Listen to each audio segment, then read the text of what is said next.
Madame Pale, on a besoin de nous. Madame Pell, on a besoin de nous. On a besoin de nous. On a besoin de nous. Devinez qui est là. Steve. Que vous êtes perspicace. Je n'entre qu'un instant, le temps de boire une coupe entre deux surprises parties. Que vous avez frappé à la bonne porte. Bonjour et bienvenue dans On a besoin de nous, le podcast français consacré à la série Chapeau melon et bottes de cuir, toujours animé par Eric. Bonjour Antoine, et donc animé par Antoine, bien sûr. Bonjour Eric, et aujourd'hui, du cul. Ah oui, mais alors attention, du cul, mais du cul chic, du cul britannique. Du cul codé, sous-entendu, passé au tamis de la censure et du flegme. Ce soir, j'en ai à revendre.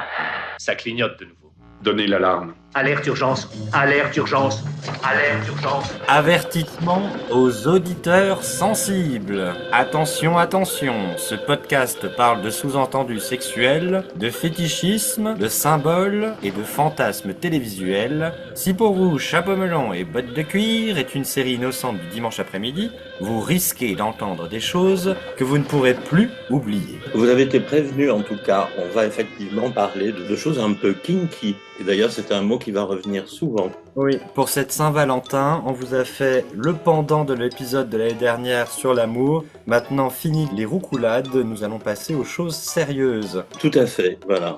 L'épisode est accessible à tous, mais voilà, sachez que vous passez une porte. Une porte rose comme dans le générique de la saison 6, bien sûr. Et si vous passez cette porte, vous allez avoir une autre surprise, puisque là, vous avez vu le fond de l'épisode. Et là, regardez, la Queen of Sin disparaît. Regarde Eric, des images. Oh là là, le podcast s'anime. Voilà, c'est une première. On a décidé maintenant de publier des photos pour soutenir nos bavardages. On va commencer avec un épisode qui va vous parler de sexe. Ça nous semble être une bonne idée pour lancer les podcasts en photo. Et on vous promet, on en fera aussi sur la mode, etc., etc. Puis comme on va vous parler de beaucoup d'influences, de choses comme ça, c'est judicieux de pouvoir montrer des images. Je l'ai vue entièrement nue, elle avait une écharde dans le pied. Comment? Enfin oui, dans mon rêve. Du cul, mais qu'est-ce qu'on va chercher du cul dans une série familiale comme The Avengers, Eric? C'est quand même une drôle d'idée. Beaucoup de gens qui nous diraient mais c'est dans votre tête, mais en fait non, on va vous expliquer que c'était clairement dans la tête des producteurs, des auteurs et des réalisateurs et même des acteurs. Ça existe le sexe dans les séries familiales, simplement il est underneath comme disent les Anglais, il est en sous-couche. En ce sens, je pense que les séries anglaises de toute façon étaient déjà plus fortes que les séries américaines à ce niveau-là. Pour vraiment dire les choses, on va démarrer avec la saison 5, le générique de la saison 5.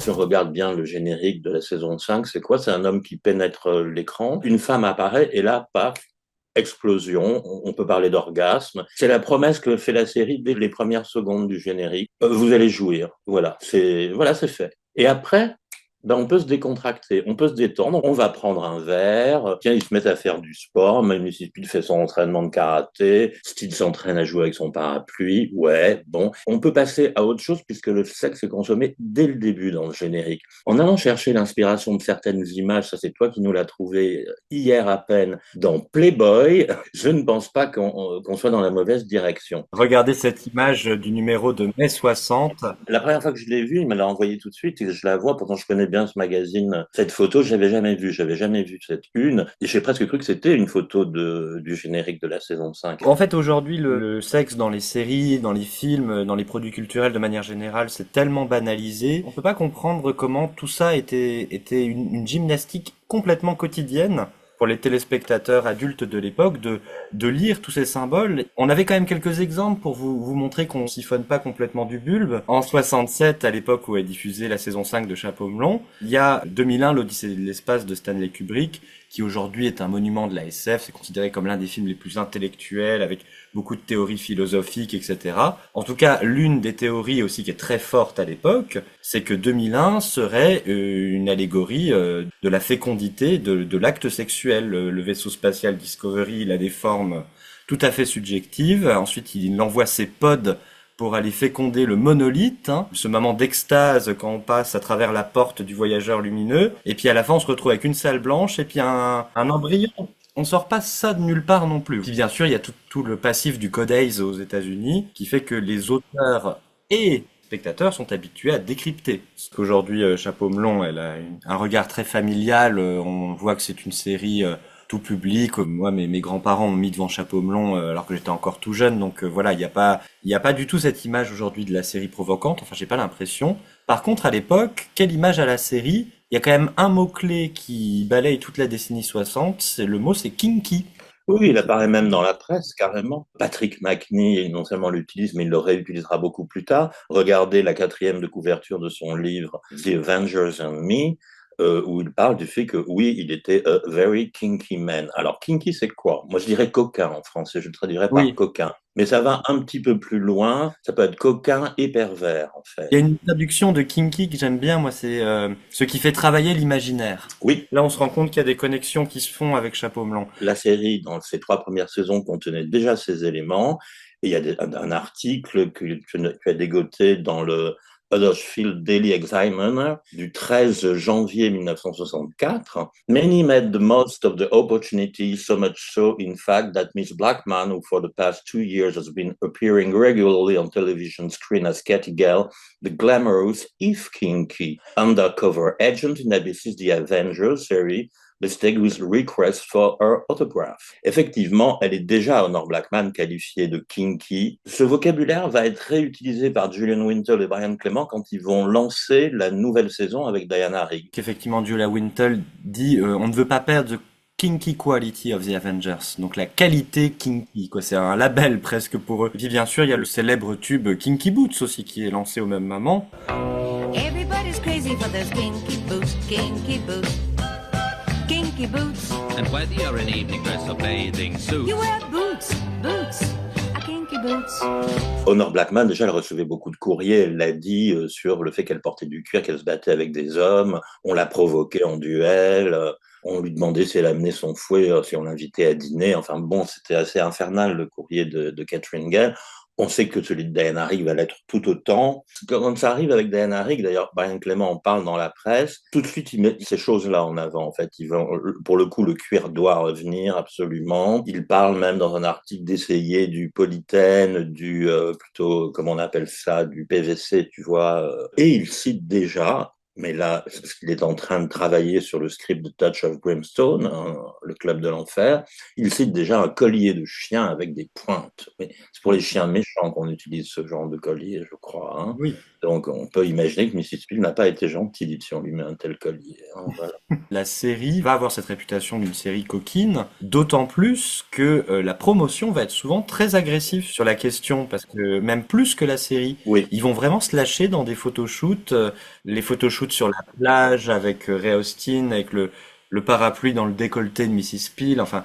Cette séance-là sur la plage est particulièrement sexy. Par exemple, comment on peut décoder ça? Il y a ce costume ravissant que John Bell a décidé pour Diana Rigg qui s'appelle Flash, qui est une veste trapèze qu'elle porte sur un simple soutien-gorge et un pantalon. Noterez que dans les 2 épisodes où elle le porte toujours avec la veste. Et il fallait qu'elle fasse attention à pas révéler son nombril parce que la veste était un peu ouverte sur le devant. Bien entendu, pour les photos de pub, la veste, elle la garde pas très longtemps. Hein. Elle l'a très vite sur les puis plus du tout, en fait. Mais même, il y a des photos un peu James Bondiennes, où elle est allongée à ses pieds dans cette tenue, etc. Sur la peau d'ours. Puis il y a des photos avec Ray Austin qui vient jouer avec eux, si on peut dire. Il est torse nu, ils font du judo et tout. Et puis, Diana Rigg pose carrément dans ses bras. Elle a l'air d'être très bien dans les bras de son instructeur de close combat. Les photos de promo sont toujours quand même plus sexy que ce qu'on voit dans les épisodes.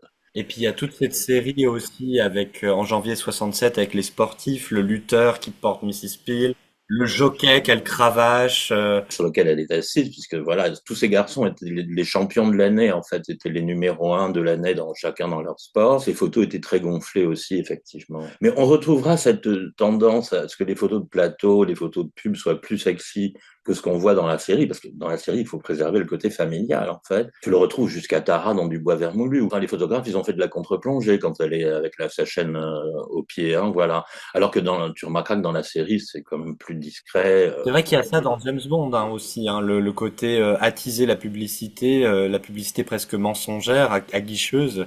C'est quelque chose qu'on a complètement dans Bond, avec des fausses scènes, des choses comme ça. Les Bond girls ne sont jamais autant sexy que dans les photoshoots. Oui, beaucoup plus que dans les films, c'est vrai, absolument. Un autre indice qui fait que la série est vraiment considérée comme coquine à l'époque, Bah, c'est toutes les parodies. Alors peut-être qu'on leur consacrera un épisode à l'occasion, mais tout ce qui est l'ordre de Lily Savage, par exemple, qui est avec Paul O'Grady, qui Oui, la parodie va droit au but. Puis Paul O'Grady, je pense que les fans de la série connaissent bien, puisqu'il a fait beaucoup pour la série. Il était notamment aux 50 ans, il accompagnait Linda Thorson en hélicoptère. C'est un fan de la série depuis toujours. Il l'était depuis le début, bien sûr.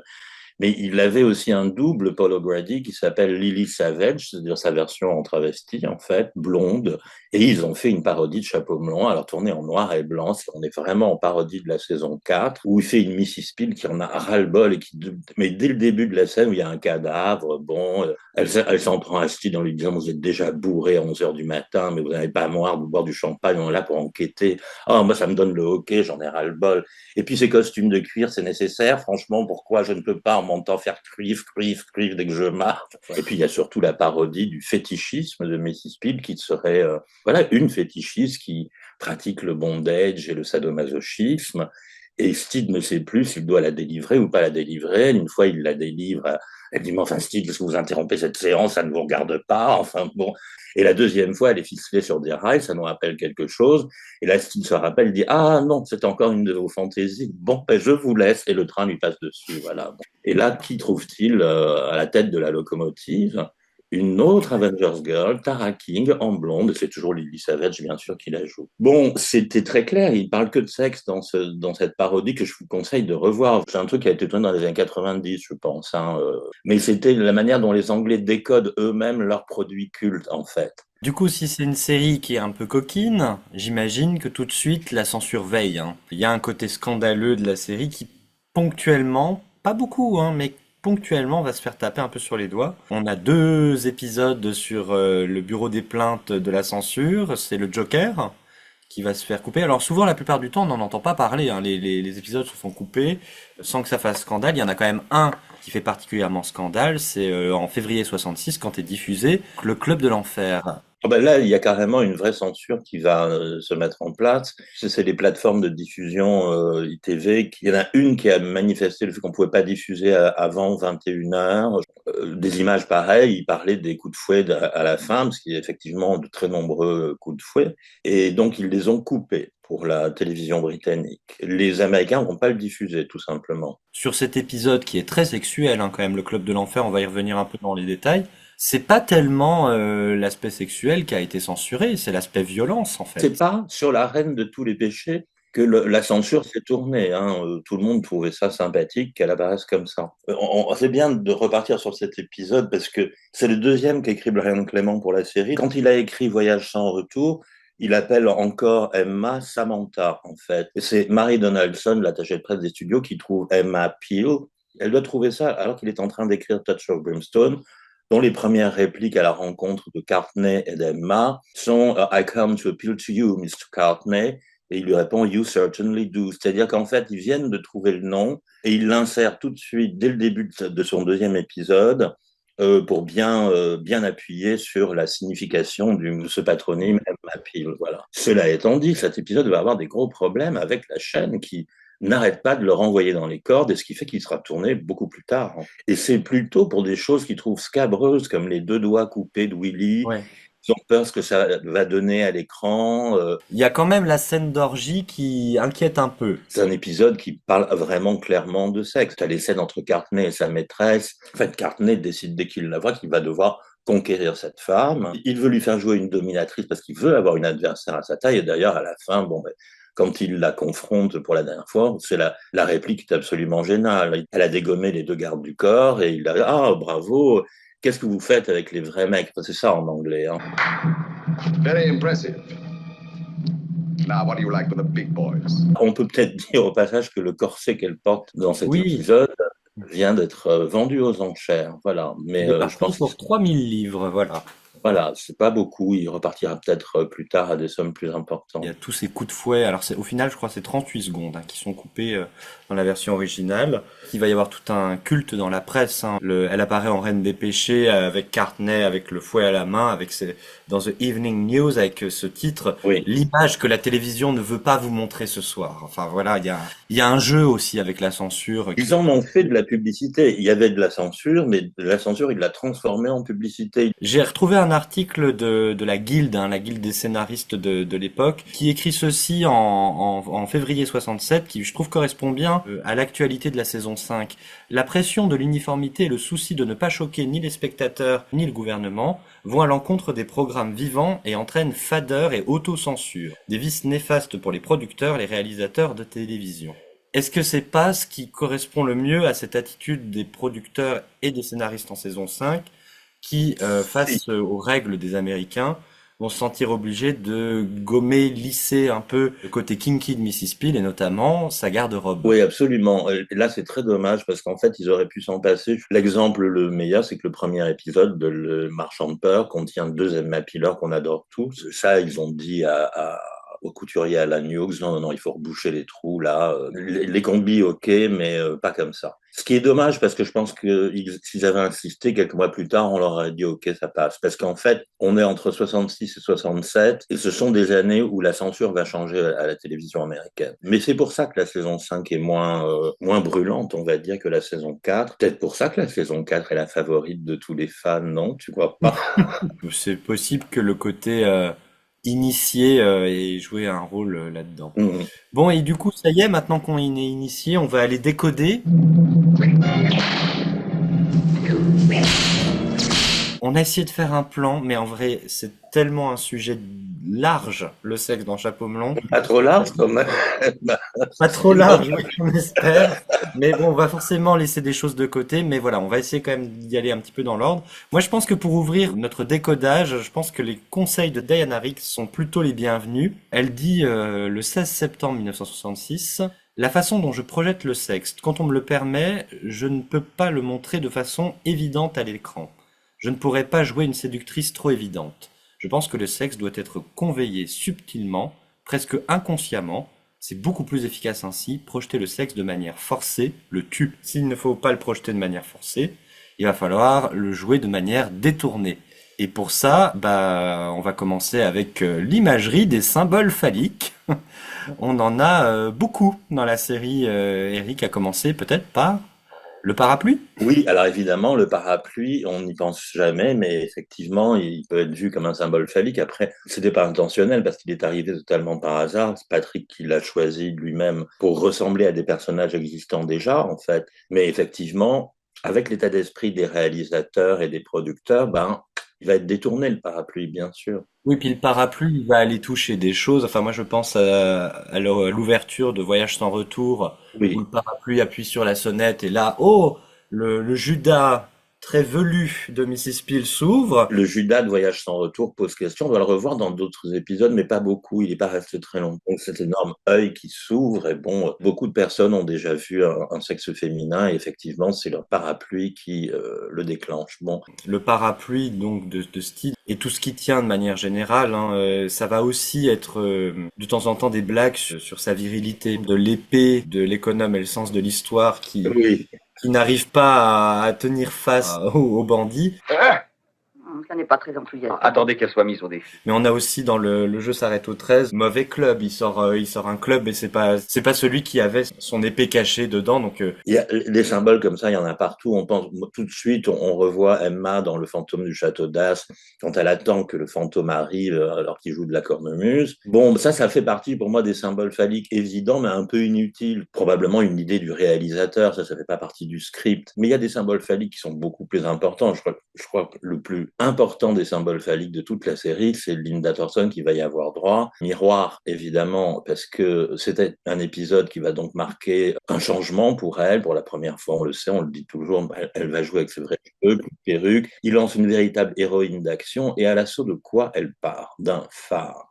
Si on ne peut pas trouver plus beau symbole phallique qu'un phare, il n'y en a pas d'autre. Et à l'intérieur du phare, il y a des hommes. Elle va tous les dégommer. Alors, il y a des mini-phares aussi autour dans l'épisode, parce qu'il y a les longues vues, les télescopes, et les télescopes qu'elle utilise très utilement à la fin. Symboliquement, cet épisode est très fort parce qu'effectivement, il correspond à Tara qui passe comme si elle passait un examen, en fait. Et elle le passe très bien, et elle n'a pas besoin que Steed arrive à la fin. C'est terminé, c'est réglé, et là, il n'a plus qu'à lui servir à dîner. Là, Tara récupérait ce droit à être l'égal de l'homme dans cet épisode. Voilà. Donc, les symboles, c'est pas toujours des petits trucs comme une bouteille de champagne judicieusement placée et tout, ça peut être aussi un enjeu réel pour la psychologie des personnages, en fait. Oui. Est-ce qu'on passe à table? Est-ce qu'on attaque le sujet, la grande bouffe, comme je l'ai nommé? La nourriture dans Chapeau Blanc est très importante, le fait de petit déjeuner, déjeuner, dîner, souper, parce qu'ils rentrent à des heures indues de leur mission, donc il faut trouver des soupers comme dans Le Vengeur Volant. Dès le premier épisode de Diana Rigg, elle est attirée aux archives pour aller faire des fouilles, parce qu'il y a un succulent petit restaurant juste à côté. Donc voilà, on sait comment attirer une Avengers Girl, ça lui donne faim, et elles ont souvent faim. Emma, à la fin de Voyage sans retour, est déjà en train de décrire son dîner, ce qu'elle va prendre, Tara souvent, enfin bon... Purday aussi. Ah oui, oui. Purday, elle a souvent l'appétit, le ventre qui gargouille. Hein. Et quand elle a faim, elle veut plus travailler, il est même carrément dans la grande interrogation, c'est manger avant tout. Bon, où avez-vous mis le champagne? Je vais en acheter. Je n'en ai plus la moindre goutte. Quoi? Ça vous fait réellement peur, ça, n'est-ce pas?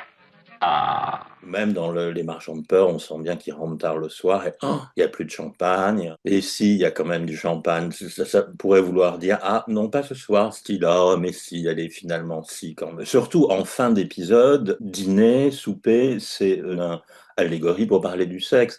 Bon, après, on peut voir tout simplement le champagne déjà comme étant un symbole permanent. On l'a dans le générique, évidemment. J'ai noté le miel aussi, dans Le Miel pour le Prince. Qui déverse des pots de miel à ne plus en pouvoir, je sais pas, mais c'est Bumble. Et que Mrs. Peel va aller lécher quand elle fouille, elle est à la recherche du méchant, mais ça n'empêche pas de goûter un peu à ce miel. Il y a aussi le lait, qui moi me semble entrer dans cette catégorie des... Le lait, ça, pour qui n'aurait pas voulu s'en rendre compte, la pauvre Tara, quand on la balance dans la baratte, elle en prend plein la figure, hein, c'est le moins qu'on puisse dire. On vous avait prévenu qu'il y avait des images qui vous risquaient de vous rester dans la tête après l'écoute de ce podcast. Il y a l'eau aussi, on pourrait faire tout un truc sur les Avengers Girls qui se mouillent, hein, parce que Purday, Tara, enfin, elles passent leur temps à être éclaboussées, mouillées ou s'essuyer. Il y a la scène du car wash quand même dans Emily, on peut pas passer à côté de celle-ci quand même. Ce désir de mouiller les costumes des Avengers Girls, et ça arrive souvent, et ils l'ont dit, en fait, il y a un metteur en scène qui a dit, oh, mais on était très kinky, et dès qu'on avait l'occasion, si Emma doit se battre dans son costume, pourquoi ce serait pas dans une rivière, pourquoi ce serait pas mouillé, bon, et sous la pluie. Ils ne nous ont jamais quand même fait les combats debout, on a échappé à ça.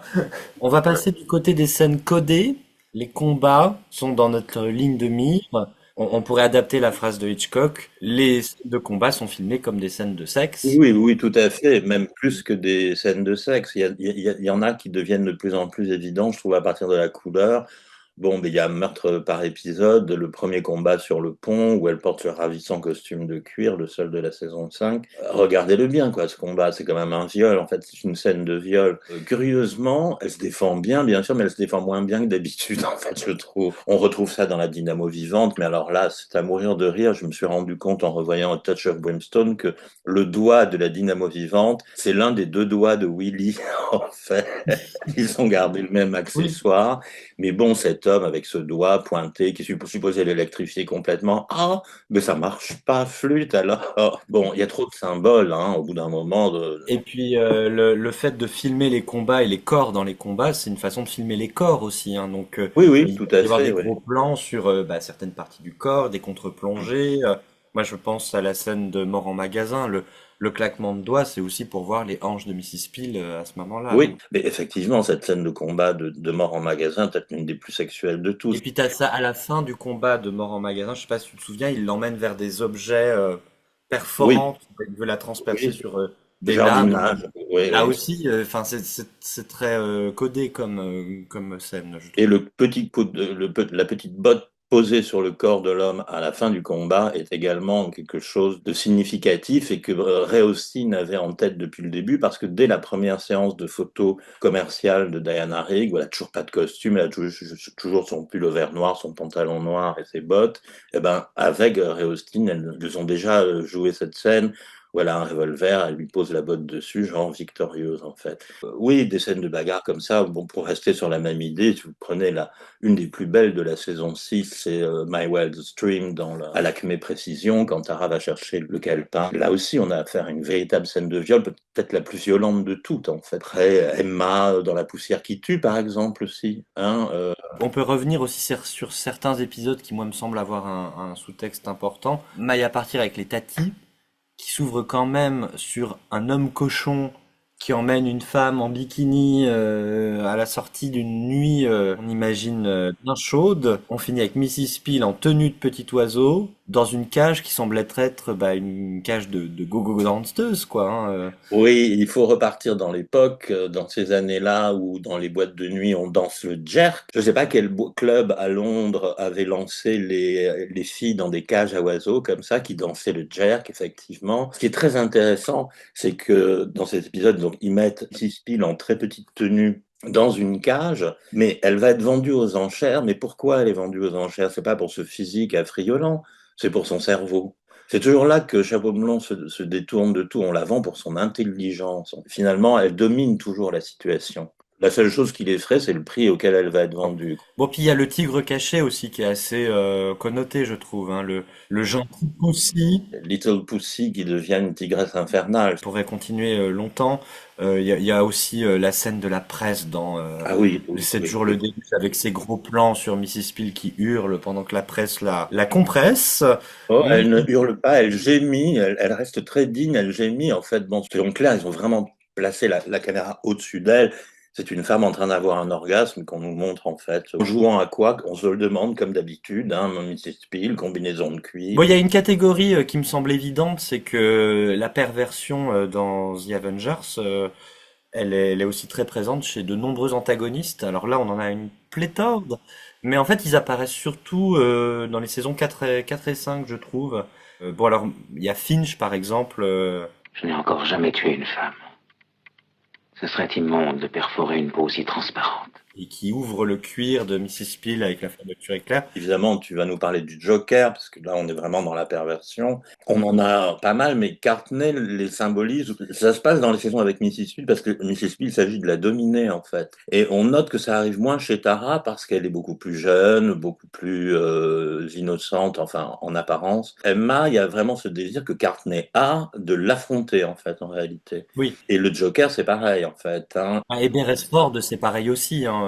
Oui, Beresford, évidemment. Beresford, c'est un des méchants, c'est probablement le plus pervers de tous, en fait. Hein. Alors, malgré tous ces sous-entendus, il y a quand même quelques éléments qui sont plus frontaux. Les mains au cul, par exemple. Ah, mais qu'est-ce que tu dis? Il y a des mains au cul dans The Avengers? Oui, pas qu'une fois. Pas qu'une fois. Alors, il y a les fausses et il y a les vraies. La vraie, c'est la main au cul que Mrs. Peel met à Steed dans Du miel pour le prince. Ça, c'est très mignon, parce que là, on a encore un inversement des comportements. Tara a eu droit à une vraie main au cul dans le jeu, effectivement. Oui, elle est un peu endormie, il faut la réveiller. Non, mais ça serait pas admis, ça, aujourd'hui, hein, quand même. Et Emma, oui, mais c'est pas Emma, c'est Lola. Donc Lola... Alors, Emma se prend quand même un coup de fleuret sur le derrière dans son premier combat avec... Steed, on reparlait des armes et des symboles phalliques, l'épée, elle a aussi. Hein. Il se comporte le coup d'épée sur les fesses, la petite tape sur les fesses d'Emma, ça nous indique très clairement dès le début qu'ils se connaissent très bien, quoi. On se permet pas un truc comme ça, surtout pas dans un combat. Oui, c'est vrai que ici on n'est pas chez James Bond qui frappe le cul d'une jolie fille au début de Goldfinger. Là, on est à chaque fois c'est un indice comme quoi les personnages se connaissent bien. À l'exception peut-être de Split, moi c'est un truc qui m'a toujours un petit peu fait tiquer où Steve a une tape au cul l'infirmière pour l'enfermer dans le placard. On est plus dans du James Bond là que dans du Steed, je trouve. Oui, pour autant la scène est très réussie avec l'ascenseur, Tara qui entend la fille dans le placard après qui s'en occupe pas. Enfin bon, mais il ne refera plus la même chose dans les New Avengers quand il enferme la fille dans le placard des cybernautes. Oui. Hein. On pourrait la regarder différemment parce qu'elle finit même par lui dire « Mais vous ne venez pas me rejoindre ?» Oui, puis après Purdey lui fait des reproches. Effectivement, il y a une évolution par rapport à ce qu'il a été précédemment et puis cet avertissement de Purday, nous sommes des femmes libérées maintenant, c'était très intelligent de lui donner cette réplique. Bon, puis on a le plan sur les fesses des marchands de peur aussi. Celui-là, on peut pas passer à côté, hein. Le Steed et Mrs. Peel qui se baissent pour regarder la voiture. Mise en scène est assez claire à ce moment. Alors il y a des fois, c'est pas volontaire, hein, pourtant. On peut peut-être parler des petites culottes qui apparaissent avec Tara King. Alors ça, c'est autre chose. C'est que le réalisateur a décidé de poser sa caméra en contre-plongée.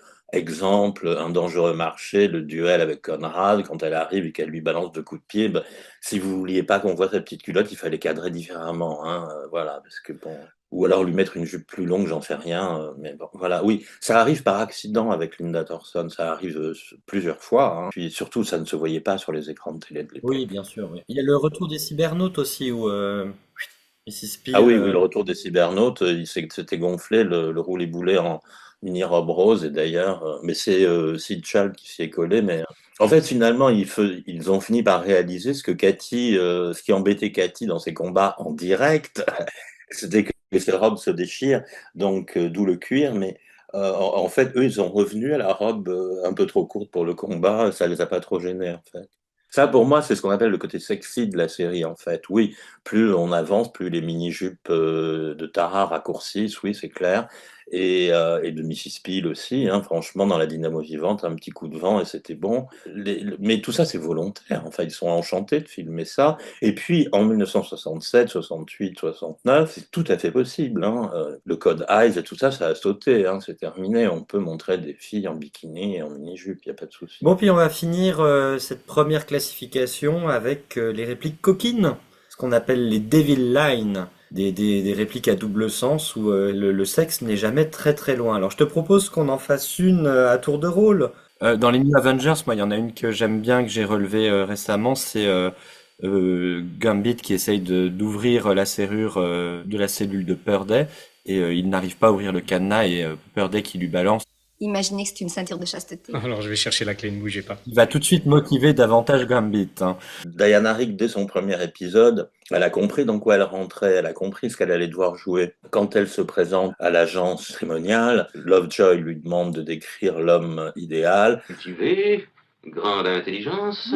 Et puis, vigoureux. La manière dont elle le joue, dont elle s'arrête, elle regarde Lovejoy, lui lève les yeux au ciel, bon, on a compris. Et puis alors, dans le même genre, moi j'ai noté dans Mission très improbable le général qui montre ses médailles à une jolie fille qui lui dit « Et celle-ci, c'est pour l'endurance ?» Madame Pell demandant à Steed, lorsqu'il est réduit sur le bureau, est-ce que tout est à l'échelle? Et lui, là aussi, qui rigole tout simplement, qui sans répondre. Et elle, qui va avoir la même inquiétude quand elle reprend taille humaine à la fin en lui disant « Voilà, vous êtes redevenu comme avant, de partout » et elle se retourne pour montrer ses fesses, clairement, oui, de partout.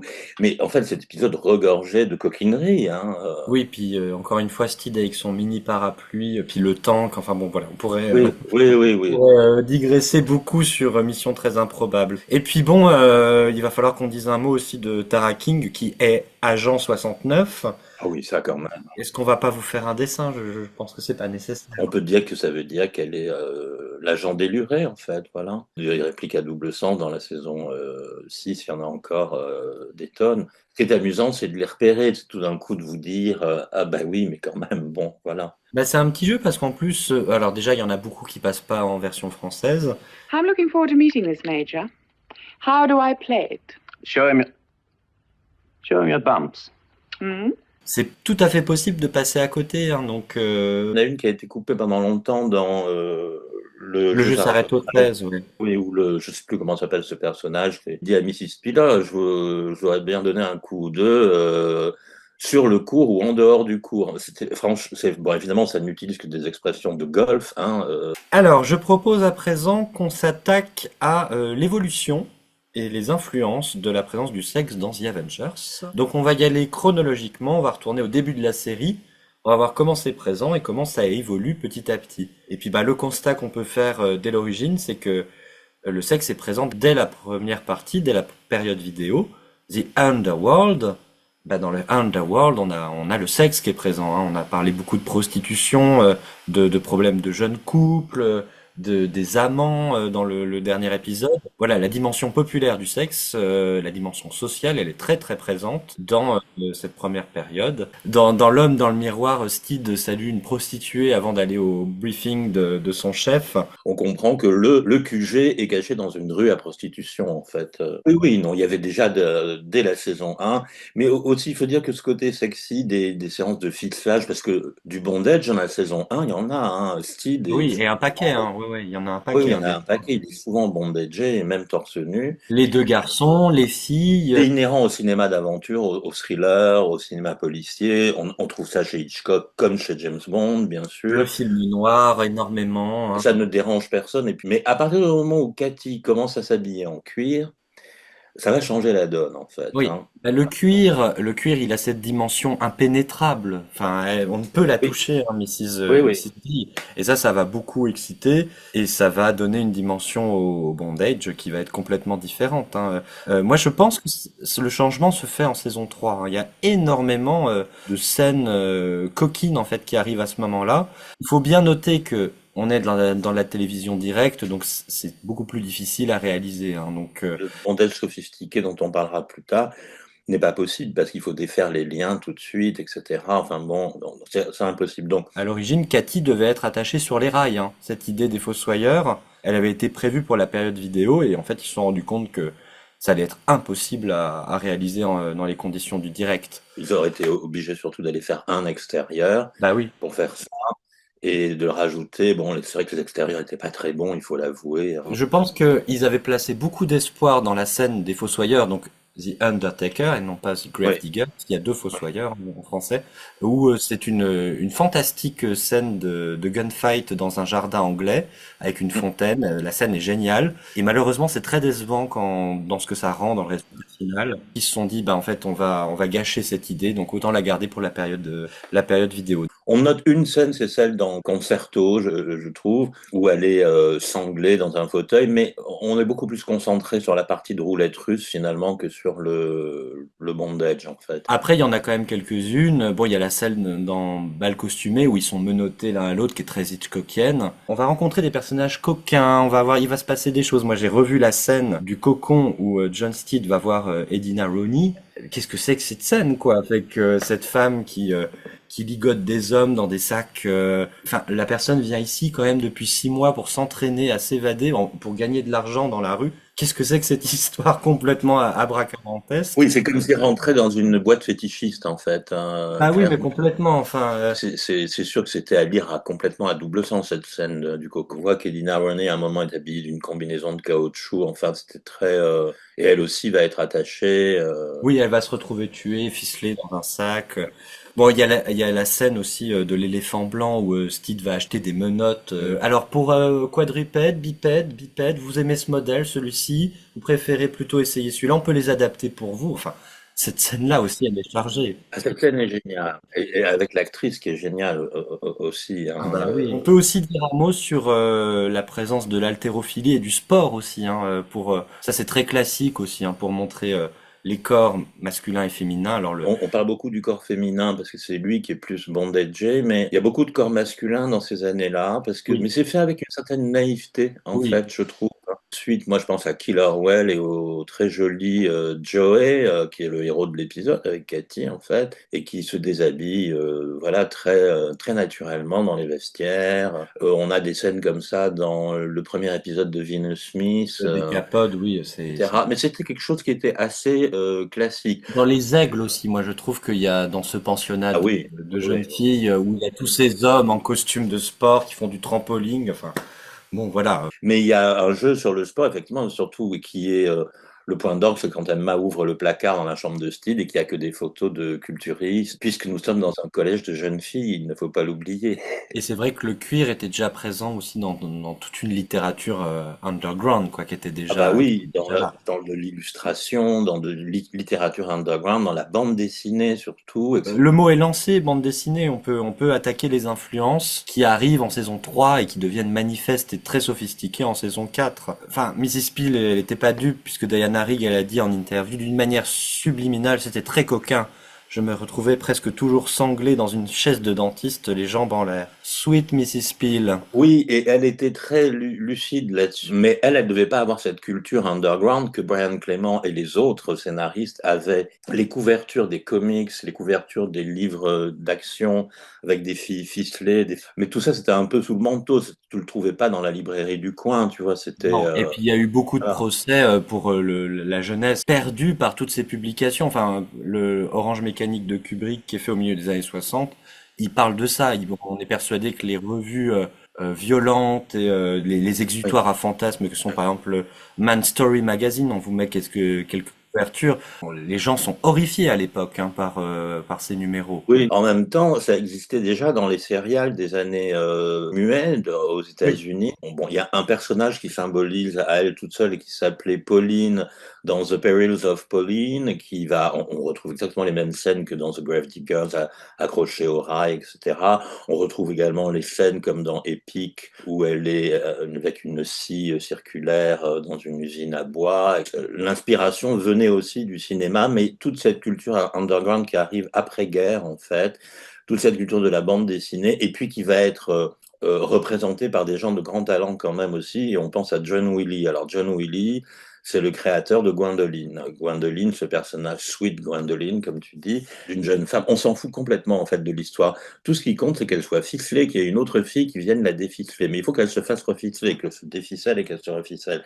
John Wiley, il a envie de dessiner des hauts talons, des bottes à lacets comme celle de la Reine des Péchés, des fouets, des filles ligotées dans toutes les positions. C'est vraiment l'art du bondage. Plus tard, il y a des photographes qui vont travailler là-dessus. Je plains leur modèle, hein, franchement. Et déjà, à l'époque, tu avais la pin-up Betty Page qui, alors là, on est vraiment dans l'underground, a d'ailleurs posé pour John Wiley, a travaillé un peu avec lui, qui représentait très très bien ces déviances sexuelles liées au bondage et tout ça. Cette culture, on sait qu'ils l'ont, parce que quand Brian Clement écrit A Touch of Brimstone, il appelle un de ses personnages Darcy, le jeune lord qui va mourir au milieu de l'épisode. Mais sauf que Darcy, c'est le méchant de Gwendoline, donc il n'y a pas de hasard. On se dit, ah oui, peut-être ils connaissaient Gwendoline. Non, c'est pas peut-être, ils connaissaient très bien Gwendoline, évidemment. Mais il y a un autre personnage qui est une espionne. Alors, elle travaille pour le gouvernement, on sait pas, hein, les services secrets. Donc, ça fait franchement penser à Chapeau melon, en fait. Elle est brune, elle a les cheveux aux épaules. Bon, elle a une frange, pas comme Madame Pell, mais elle a les cheveux aux épaules.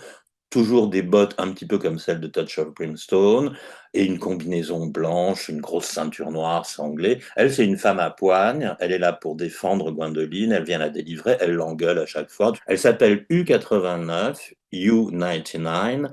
Il y a des dessins, franchement, on se dit, mais ça ne peut qu'avoir inspiré des scènes de Chapeau melon. Tout cet univers underground, Brian Clement, il le connaissait très bien, mais ça marchait aussi dans l'autre sens, parce que Chapeau melon commençait à être regardé par les auteurs de ces BD un peu underground. Et d'ailleurs, c'est à la suite de ça que dans The Avengers, la série de comics, en fait, créée un an après la série télé, on va voir apparaître la Reine des Péchés. Non seulement la Reine des Péchés, mais aussi le Club de l'Enfer, Hellfire Club. C'est dans les X-Men, hein, mais là aussi, hein, c'est des univers qui, comme on avait dit avec Bond, qui s'auto-regardent, hein, qui s'auto-alimentent et qui... parce que dans le passif du SM et du bondage dans les comics, il est aussi très très présent. Moi, j'avais noté quelques cas. Il y a le cas de Wonder Woman, hein, qui est quand même époque. En plus, ce sont des personnalités provocantes, hein, à la fois les créateurs de Wonder Woman, c'était un couple polyamoureux, se cachait pas de faire du bondage chez eux.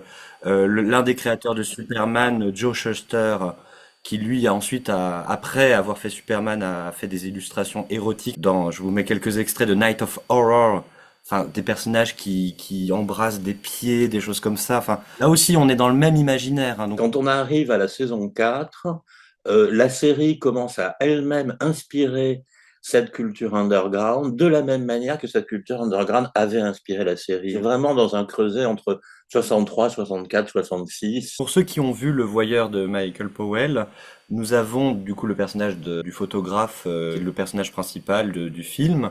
Il prend des photographies coquines qui sont vendues dans des échoppes sous le manteau. Alors quand un client arrive, il dit vous avez telle publication, telle revue ou telle photographie. C'est un peu comme ça qu'il faut voir cette littérature de l'underground. Alors on a un essai qui est fait en 67 C'est un nom important, c'est Julian Freeman, qui va écrire un livre, The Undergraph of Literature, et c'est vraiment une analyse de toutes ces revues. Playboy en fait partie, hein. D'ailleurs, Playboy, la mascotte de Playboy, je sais pas si tu la vois avec ses cuissardes et ses grands gants noirs, moi, elle me fait penser aussi sur une version complètement humoristique et BD de la Reine des Péchés. Donc, c'est un univers qui est connu, et je pense que quand Brian Clemens et les autres se réunissent au bar quand ils conçoivent la saison 3, il va se passer ci dans tel épisode, etc., il y a une sorte de surenchère de ces références-là. Oui, sûrement. Peut-être même qu'ils se les prêtent, qu'ils se les passent, etc. Donc on peut parler aussi, Batman cette fois-ci la série, parce que alors là aussi au niveau sophistication des scènes des demoiselles en détresse,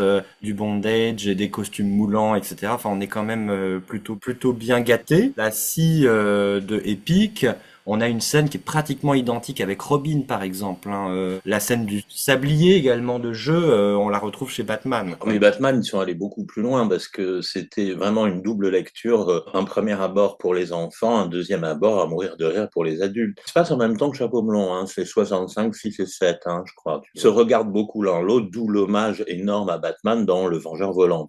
Le fait est que Batman et le bondage, ils vont très très loin. Et puis en plus, ils impliquent la sexualité de Batman et Robin. Je te renvoyais des captures d'écran ou des dialogues, j'étais mort de rire parce que franchement, ils vont très loin. En même temps que Batman, vous avez dans les agents très spéciaux énormément de scènes de bondage très drôles et très coquines. C'est nous, en France, on était un peu innocents vis-à-vis de tout ça. On n'avait pas ce genre de littérature underground dont on nous parlait tout à l'heure. On n'avait pas ce genre de choses. Je pense qu'au fur et à mesure des épisodes, il va y avoir volonté de renouveler un peu les situations. Matériel aussi, le matériel de torture médiévale qu'on voit par exemple dans le village de la mort. Le pilori aussi qu'on voit dans Montons le temps. Tout ce qui est accessoires équestres qui est présent. Voyage sans retour. Notamment dans la première version avec Elizabeth Shepard, qui est beaucoup plus kinky que la version... oui, elle était encore plus kinky, elle était carrément assise, jambes écartées sur la selle. Mais attends, elle a la bribe du cheval dans la bouche. Que Diana Rigg a dû refuser, je pense, en fait. C'était un peu too much, hein, il faut dire. Ça fait vraiment, là, pour le coup, penser à du John Willis. On va finir un petit peu ce volet de l'évolution du kinky dans The Avengers. Le kinky disparaît un petit peu à la fin de la série. Dans les New Avengers, par exemple, cette dimension, elle est plus du tout présente. Déjà avec Tara, il y avait eu des évolutions, il y avait eu plus de situations alambiquées. On était beaucoup plus dans du Batman que dans du kinky période Cathy Gale. Déjà, il n'y a plus le cuir, le côté bondage. Alors là, Tara, je pense que c'est number one, quoi. Elle est bondagée, même souvent 2 fois par épisode. Oui, le bois vermoulu, à vos souhaits. Même clownerie, enfin bon, voilà, c'est très fréquent. Mais dans les New Avengers, la révolution sexuelle est passée par là, et qu'ils font la promotion avec directement Joanna Lumley en petite culotte et porte-jartel. Que à partir du moment où tu fais ta promotion comme ça, mais on en a déjà parlé dans le spécial New Avengers, hein, inspiration des manuels et tout ça, c'est l'époque qui veut ça, donc le sexe il est carrément montré d'une manière directe, mais le bondage et tout ça a disparu, elle est attachée 1 ou 2 fois parce qu'il faut bien, c'est pareil, on est toujours dans une série d'aventures, donc le baiser de Mida c'est probablement la scène de bondage la plus sexy dans le sens où elle est sexy, elle est provocante dans ses intentions, où elle attire le jeune garde à elle en disant si vous me touchez, moi j'en dirai pas un mot, il n'y a pas de souci, voilà. On va pas en retrouver beaucoup, effectivement, puisque la sexualité est devenue franchement directe partout. Ben, ça sert plus à rien de la mettre en dessous de la surface, en fait. De la dissimuler, de la coder. Plus à la mode, en fait, il y a eu un renouvellement dans des imaginaires. Non, c'est devenu le quotidien, en fait. Au milieu des années 70, la sexualité, c'est devenu le quotidien. Tout est sexe. Après, c'est sûr que ça rend la série moins intéressante, moins subtile. Mais c'est aussi dû au fait qu'il y a un trio et pas un duo, également. On va finir l'épisode avec le rab. Il y en a un peu plus, je vous le mets. Le catalogue du petit fétichiste, je te propose. Comment oses-tu dire des choses pareilles? C'est tout ce qui nous reste, en fait. C'est tout ce qu'on n'a pas encore traité. They are a poem. Les pieds, évidemment. Il y a quand même tout un imaginaire du fétichisme qui est très présent dans The Avengers. Diana Rigg l'a dit dans une interview. Je pense qu'un des scénaristes était vraiment gravement un fétichiste des pieds. C'est évident que c'est Clément qui a amené ça dans tous les épisodes. Le fétichisme des pieds dans la série, c'est énorme. Les bottes, déjà. Bon, voilà. En français, c'était encore plus choc. Ça va avec la domination, les bottes, parce que le pied, de manière générale, c'est une façon de marquer sa personnalité. Et quand on a un pied au-dessus de quelqu'un, c'est une façon de le dominer. Donc, ça accompagne tout cet imaginaire qui est là. Mais il y a vraiment un focus sur les pieds. Et jusqu'à avoir un personnage qui s'appelle Piedi, hein. Bon, oui, voilà. Piedi, c'est quand même énorme. Dans Danse macabre, il veut mouler les pieds de Mrs. Peel et il veut pas que les mouler. Enfin, on le voit mettre les pieds dans le plâtre, quoi, dans le plâtre frais. Si svelte, si délicieusement élégant. Ah, signora, ce sont des poèmes, ils chantent, ils enchantent. C'est aussi très utile pour marcher. Je vais les adorer, je les aime. Je vais leur faire des chaussures de rêve, dans les cuirs les plus doux, les plus délicats. Dans le même personnage un peu déviant, on a Dangerfield aussi, hein, qui lui est admiratif de ses pieds. Il n'est admiratif que de lui-même. De toute l'époque Katie Gale, alors je sais plus dans quel épisode, Steve l'aide à enlever ses bottes. Comme on fait avec les bottes de cheval, tu t'assieds par terre, elle est derrière lui et il tire sur les bottes. Ce qui a un côté très sexy, évidemment. On en a une dans Cœur à cœur aussi. Oui. Et dans L'heure perdue, Mrs. Peel qui prend le temps de changer ses chaussures. Enfin, oui, c'est des détails qui sont pas anodins. Le fait qu'elle retire ses chaussures au dojo, dans les cybernautes. Ce sont des choses qui sont filmées. On est dans une série de 50 minutes. Si on veut éliminer ces choses-là, c'est les premières choses qui sautent parce que ça n'a aucun intérêt narratif. Mais pourtant, c'est là. Et c'est même là en gros plan. Le Steed qui chatouille le pied de Mrs. Peel à coups de plume. Steed qui remet sa chaussure à Tara, My Wildest Dream. Dans Interférence, le docteur, comment elle s'appelle? Docteur James, oui. Qui utilise ses talons aiguilles pour récupérer le boîtier. Et puis on a Remontons le temps aussi avec les pieds de Mrs. Vous l'aurez noté, Emma peut retirer ses pieds de cet objet de torture quand elle veut, hein, en fait. Parce que je pense que Diana Rigg voulait les retirer quand elle veut pour aller fumer une clope. Donc, oui, exactement, oui. On peut passer à un autre imaginaire, c'est l'imaginaire autour du médical, parce que alors là aussi, le passif de Chapeau melon me semble bien garni. Les infirmières, il y en a pas mal. Il y a beaucoup d'hommes qui avaient le fantasme de l'infirmière, hein. Je sais pas, moi c'est pas mon cas, mais c'est clair, on le connaît, il est hyper connu, ce fantasme. Alors, dans Les Fossoyeurs, c'est génial, parce que les jeux entre Emma Peel et la chef, l'infirmière en chef, on a vraiment du gros symbole. On a la nurserie, George et Fred, les petites infirmières de George et Fred et Tara en infirmière. Voilà, surprenant style en train de parler avec une autre infirmière. Puis il y a tout un fétichisme des accessoires autour du médical aussi, hein. Les camisoles, les sangles, les chaises de dentiste, les gants. Les scènes de chaises de dentiste et compagnie, et on va retrouver les pieds, parce que quelquefois toutes les catégories se mélangent les unes aux autres. Oui, c'est la difficulté de cet épisode. Voilà, c'est meurtre distingué, on la renverse dans une chaise qui n'est pas de dentiste. Vos pieds sont entre mes mains, chère madame. Mes pieds? Oui, bien sûr, vos pieds, sinon pourquoi viendriez-vous chez sa pédicure? Et Diana et Brian Clément sont morts de rire tous les deux de ce qu'ils font, puisque bon, ça dure déjà depuis plus d'1 an, donc je sais plus si c'est des choses qui existent aujourd'hui, mais quand j'étais enfant, donc dans les années 60, et qu'on avait l'idée malencontreuse de vouloir jouer au docteur, les parents n'étaient pas contents, ils disaient non, mais on ne joue pas au docteur, en fait. Pour rester dans le médical, on a aussi tout ce qui est lié au chloroforme, au fait d'endormir. Oui, ça a à voir avec la soumission, bien entendu. Quand Emma et Tara sont enfin soumises, pour quelques instants, pas pour longtemps, grâce au chloroforme ou à des gaz, les méchants vont pouvoir les prendre dans leurs bras, les transporter. On voit Tara dans le jeu, Emma dans la dynamo vivante, dans le The Bird Who Knew Too Much, etc. Bon, il y en a plein des scènes comme ça, mais je me souviens très bien qu'à une époque, il y a un des tout premiers sites internet consacrés au fétichisme qui mettait plein de captures d'écran de Chapeau melon et d'autres séries anglaises de l'époque, ce qui fait un peu penser à Un prince charmant, mais sauf que c'est pas la version vision féminine, là c'est pas un féminine gaze, c'est bien un male gaze sur ils enlèvent la femme. En fait. Et sous-entendu, ils peuvent en faire ce qu'ils veulent dans cet état.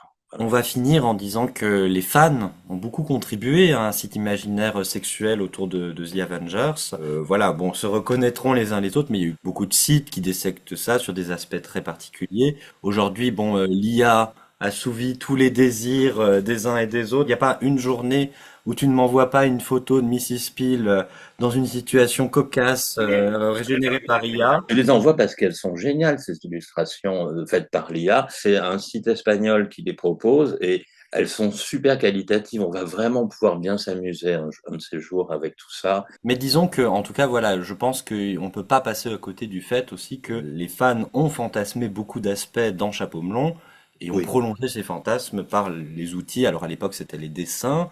Et aujourd'hui, il y a des outils plus modernes. Donc voilà, c'est la dimension participative, qu'on la trouve bonne ou mauvaise. En tout cas, elle existe et elle accompagne la série des origines jusqu'à aujourd'hui. Le magazine Oui, qui était en sorte de Playboy, avait publié une interview de Diana Rigg avec pas de photo mais une illustration où elle était en reine des péchés, mais où elle avait vraiment les fesses à l'air. C'est début des années 70, ça, tout le monde avait déjà encore ça en tête. Oui, bien sûr que les fans de la série ont fantasmé énormément. Il y en a qui la regardent même que comme ça, en fait. Hein. Et puis c'est aussi une façon de faire de l'exploitation, parce que on va finir avec ça, on va aller très vite. Il y a même eu une exploitation pornographique de la série, c'est-à-dire qu'il y a un film porno qui existe, qui a été distribué en DVD, Les aventures de Irma Pierce et John Stipe, qui jouent contre le rayon de l'amour qui va les faire succomber au charme hallucinatoire de l'extase. Enfin bon, The Rear Arranger, chapeau melon et de cuir, voilà, si vous voyez ce que je veux dire. Tu dis qu'il existe en DVD, mais bon, on l'a pas vu, il faudrait le...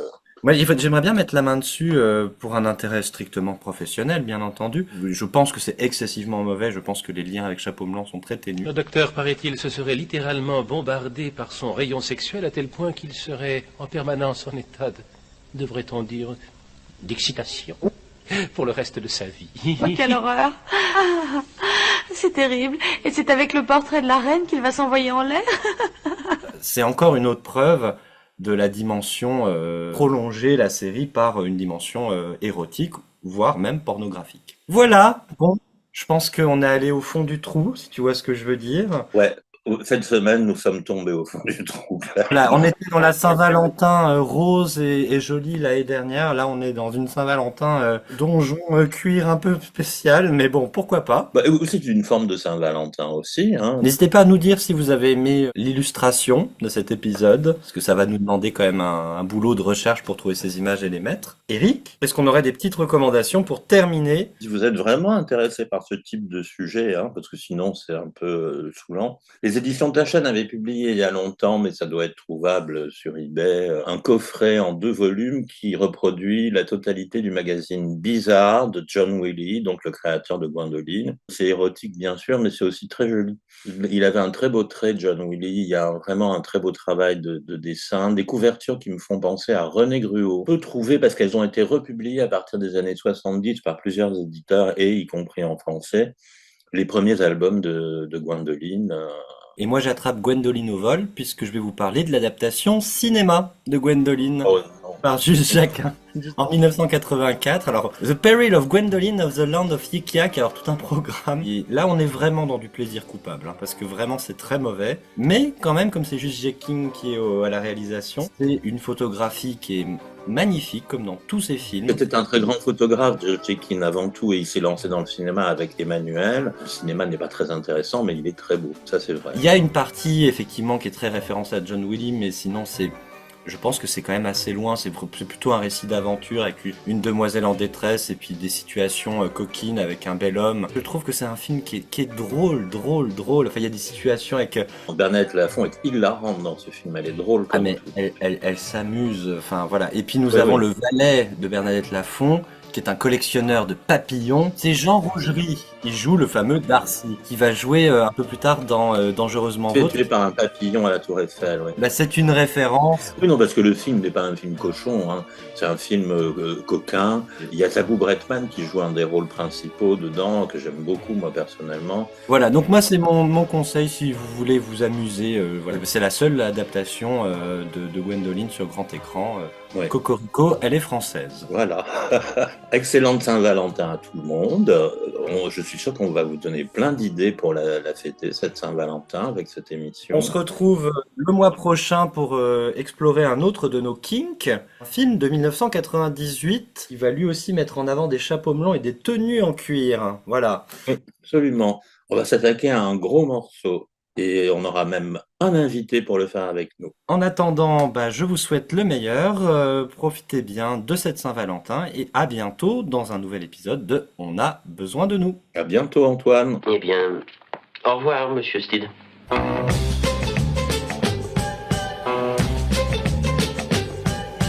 Everybody's going for those kinky boots, kinky boots.